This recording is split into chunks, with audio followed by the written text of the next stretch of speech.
Bonjour, quelques mots sur moi, un peu que vous puissiez me connaître.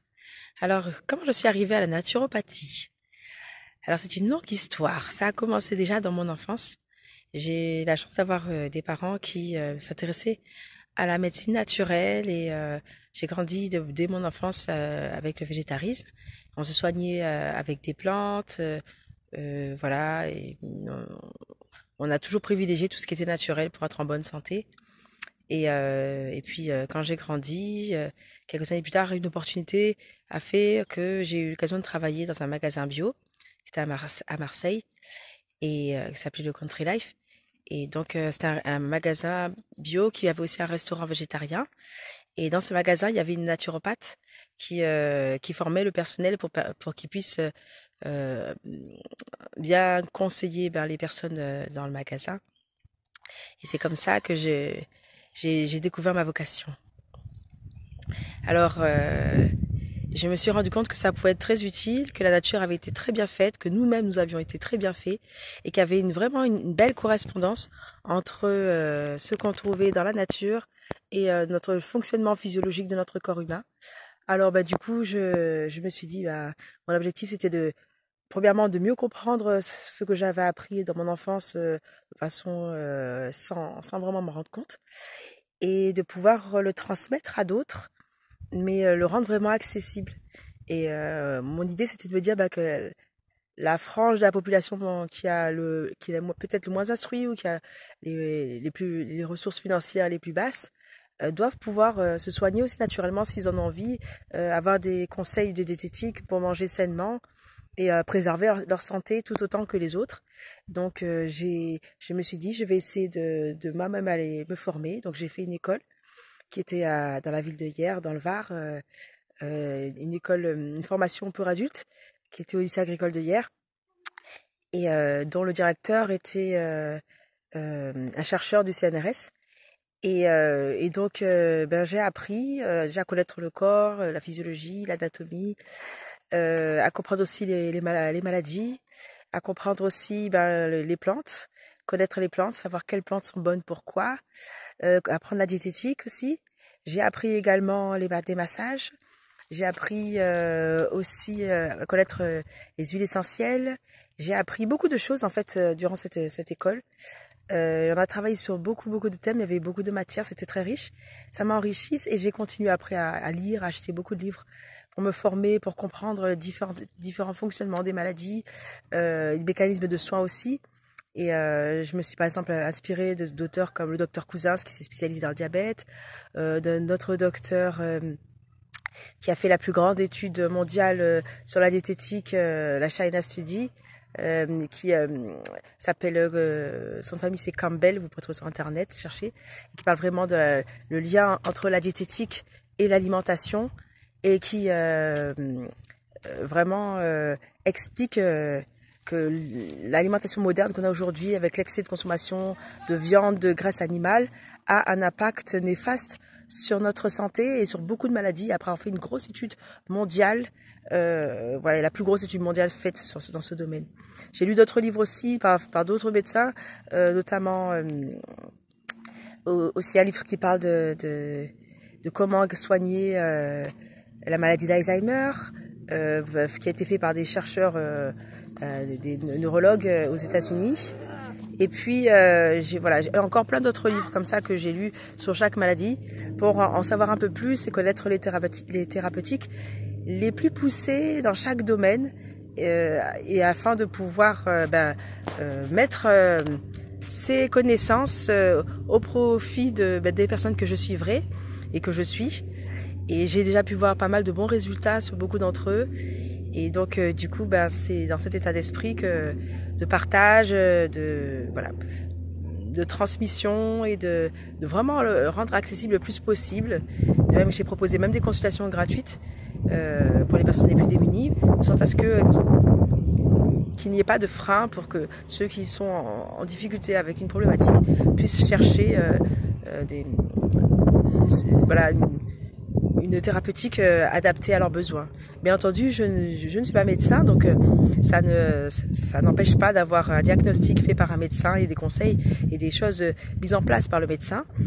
Mais en complément de ce que le monde médical pourra vous apporter, au niveau naturopathique, il y a pas mal de choses qui peuvent permettre d'améliorer notre terrain et de renforcer la capacité naturelle du corps de s'auto-guérir et de se reconstruire. Parce que finalement, c'est notre corps qui fait tout le travail en fait. Voilà, oui, ça vous est déjà arrivé de tomber malade et de ne pas avoir été chez les médecins et de voir que la santé revient. C'est que notre corps a la capacité de se reconstruire, mais encore faut-il qu'il soit dans la meilleure forme possible et qu'il manque de rien, qu'il n'ait pas de carence, qu'il soit pas en inflammation, qu'il soit pas intoxiqué. Et pour ça, il y a tout un travail qu'on peut faire pour améliorer sa santé. Donc c'est ça un petit peu ce qui me passionne. Donc je lis régulièrement des livres, comme je vous ai cité quelques-uns. J'aurai l'occasion de vous en présenter dans certaines vidéos, certaines thérapeutiques.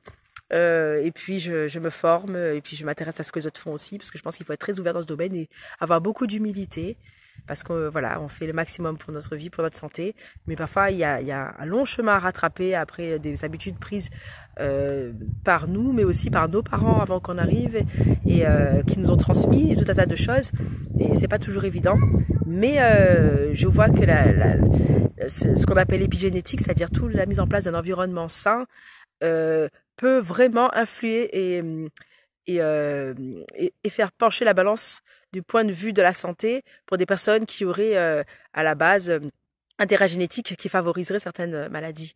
Donc voilà, rien n'est perdu. En mettant en place une bonne hygiène de vie, en respectant ce que j'appelle les vies docteurs, qui font partie de règles essentielles de mise en place d'habitudes saines dans la vie.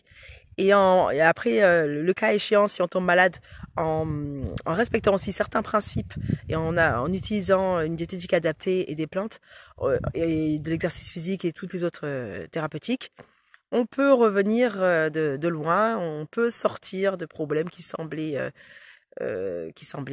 coincés pour toujours. Et voilà, on peut toujours espérer, on peut toujours avancer. Et c'est important aussi de relier le corps à l'esprit. C'est pour ça que je parle aussi de l'esprit sain dans un corps sain. Parce que si notre esprit est bien nourri, si on a confiance, si on se lève avec de la volonté, avec la persévérance et avec du courage, on obtiendra beaucoup plus de résultats que si on fait les choses à moitié, si on n'y va pas franchement, si on est triste et malheureux, si on a de la colère, il y a tout un tas de choses sur notre cœur qui nous empêchent d'aller vers la vie et vers la santé. Donc on ne peut pas soigner le corps sans soigner l'esprit. Donc voilà, c'est pour ça que la naturopathie, c'est vraiment un métier qui fonctionne pas seul, qui fonctionne vraiment en collaboration avec toutes les autres professions qui prennent soin de l'humain et du vivant. Et notamment, on travaille aussi avec les producteurs aussi finalement, parce que ce qu'on met dans notre assiette détermine aussi ce qu'on va être. Et également avec les psychologues, avec les ostéopathes, avec les médecins, les infirmiers, voilà, que tous ceux qui prennent soin de l'être humain. J'espère que vous en savez un petit peu plus sur moi. Voilà, je suis une mère de 3 enfants et mariée et heureuse, voilà, et j'ai mis en application le plus possible ces principes voilà, que je continue, parce que toute la vie on apprend, continue à approfondir, à apprendre et à transmettre, parce que c'est important de transmettre, voilà, donc à diverses occasions. Si j'ai l'occasion un jour de vous rencontrer, que ce soit sur mon site internet pour une consultation sur www.soinnature avec s.fr, ce sera un plaisir. Et puis vous pourrez me confier vos problématiques et je vous aiderai à trouver des solutions. Et sinon, je suis aussi sur WhatsApp et sur Facebook, donc voilà, il y a la possibilité d'avoir des infos. Je propose aussi des recettes de cuisine saine, bio et plutôt végétarienne. Voilà, et même si tout n'est pas toujours bio, parce que comme ça s'adresse aussi à un public qui n'a pas forcément toujours les moyens d'acheter du bio, sachez que les fruits et les légumes, vous pouvez les faire tremper au moins 10 à 15 minutes avec du bicarbonate de soude, une grosse cuillère de bicarbonate, et ça permet d'enlever une grande partie des pesticides. Voilà, et moi je préfère quand même qu'on mange la peau, parce que dans la peau il y a beaucoup de minéraux et de vitamines, et que dans un monde où l'agriculture euh, industriel a appauvri les sols et les plantes qui sont aussi cueillies sans arriver à maturité sont très très appauvries.